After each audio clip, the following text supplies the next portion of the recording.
काम थिला जानिलु कोन मो पाकर तो समंदर काम सारा कामडा सब मु करछु हेले मोर गोटे काम करियो कोन मु तो पर भारी आशा रखी छी हां कोन कोन देखा जाउछ रे आ मु छुआ जोळे देखा बाबा ए रकम ससुर 10 छटा बापा बोली कोन से कहबी बसिल तू मु भाबिल तू यंग देखाउ जे 10टा छोरा बापा वाला देखाउ राणो सत्तर तू ए रकम रे खुंडे ना बढ़िया देखाउ सत्तर आ बड़े मोर टिके माने लोभ 10 बाटा छती जन्म देई तो लोकड़ा मुठी दिला आके सकाळ छाड़ छाड़ जो पुराना ड्राइवर जते पुराना कंपनी गाड़ी हेले भी से चले दबो बिया भाबी को छाड़ से कदा छाड़ मुड़ी सेई भलिया ए बियोन भारी दुख रे काई बोले तोर दुख पइला माने मते प्रेशर होई जीवो नाइ बा जर्सी कोन हेई जी कहलो काई थोर कहबी मोरा जर्सी न होई अल्लाह बोला कोन जुरे जो वर्षा पवन होउनी कोन मो चाळटा उडे नहीं आइछि हां चाळ उडे नहीं छी हां बरा आ अन्य अछि ना लो मोर चाळ को बसिबो मो घुवाड़ र चाळटा अच्छा उडे नहीं आइछि जे मन दुख नै मेन नळाटा भांगी जाय तो नळा भांगी छी ना मोर डुबे आउ घुवाड़ र घुवाड़ नळा भांगी गाई रे मुतिरा रे भारी हो मोर नळा ठीक करे तम कइला तो घुवाड़ के जे मो ठीक कर दे व्यस्त ना चिंता करना ए जर्सी तू कोन घुवाड़ में सोउछ ना कोन घुवाड़ काम करंती ना मोतिया को धौछु कोन करि दे या को धौछु तोरे काम कोन तू सोमवारिया आसुन बाबू पळु जति ऑफिस की सोमवारिया 10टा गंडळू पळे आसु हमर एटी विराट बड़ बाथरूम अछि 9 फुट 7 फुट जाको खोल देई पानी बांकोली लागि छी पानी पड़ियो गाधे केडे सुंदर पिली रे पानी पड़छि जे तो पिठी के हाथ न पायो मु तोरडी जाली पकी तो पछ घसी देबी ए घसी देबी सब कर देबी तापर अछि बाबू को सेट आमे लुचै की पके देबा बाबू को गुटे अछि पके देबा पूरा वासना आबो तापर जे हा बागता होबो काई से बेकार कथा जा करूछु मु काई तो बाथरूम का सीबा केडे सुंदर होउची मु पोखरी की पळौची पूरा एत्ती की पानी रे पसिकरी ए रकम रे बसी होउची जे पूरा नडिया तेल जो गीत ओडे भार नथिला सेया को बजेई देई तो घसी आई गाधेई करी उठिला बेलकू लागुची जेमती नकद ओडे पद्म उठुची हे सेई लागि तम एरिया रा छुआडा बेसी आंठू गंटी रोर शिकार होजती तू जो सेपटे पोखरी तुठरे 1.5 घंटा बसी गाठेउ आरा पट तुठरे टोका सब बुड़ी की रहिले बेके पाळले या उठी गले ने मोई सोळिया पड़ी की रहिले आ एमी देकी से छुआडा को आंठू गंटी रोग धरले सत्य उपाकर जाई सबले पहुंचती औषध दियो आंठू धरची हां हो ठीक अछि तो कथा मु बुझिबी मैं बाबू को देबी मु खीरटा रखि दे आसे कथा दादा खीरटा आनेलु हांडी रे गरम करिबु हांडी रे हां हो तो खीर पसियो हांडी रे हो एटा सारा नालुआ बळे भैया मते चिन्नी मु कोना आलो खाई टाणी पिया कोन मते तो बाथरूम कोडा घुसी लो आडी बसा चाल मु तो मते घुवाळ को डाकेबी आ मु कुआरे जीबी की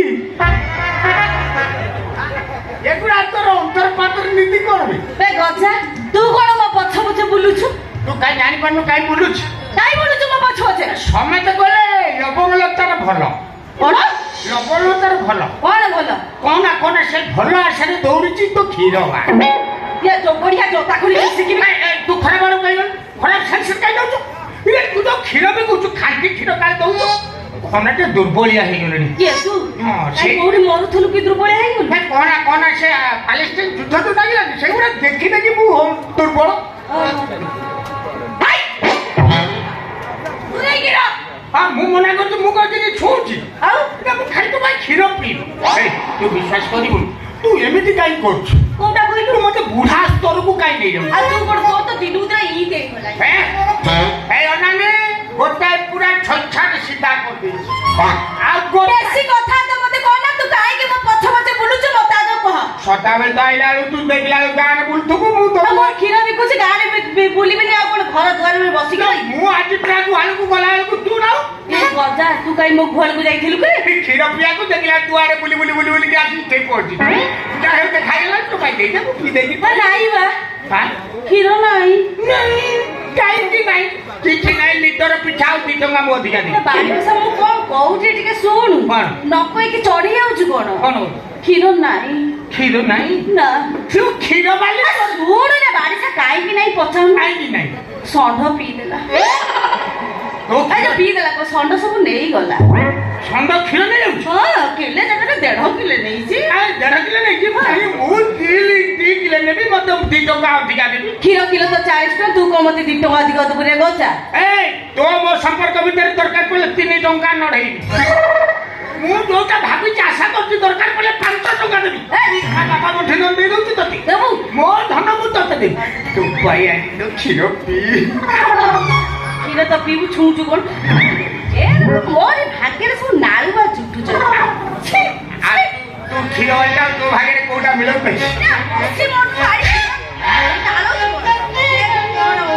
ଜୀବନରେ କେବେ ପିଇ ନଥିବ ଶିବଲିଙ୍ଗ ତ ଉପରେ ଢାଳିବି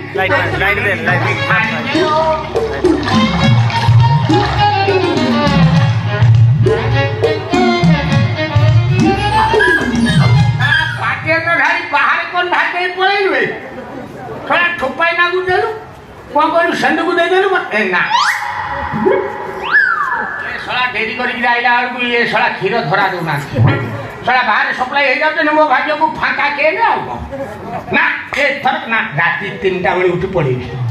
ତା ଘରେ ଯାଇ 3ଟା ବେଳକୁ ଛକିକିରି ବସିବି ସେ ଶଳା ଯେତେବେଳେ ଧଡ଼ା ଖଡ଼ ଖଡ଼ କରିକିରି ଚାଲି ଆସିବ ପାଛୁରୀ ଫିଟେ ମୁଁ ଡାଇରେକ୍ଟ ଯିବି ତ ମୁହଁ ଲଗେଇ ଚପ୍ ଚପ୍ କିରି ପିଇବି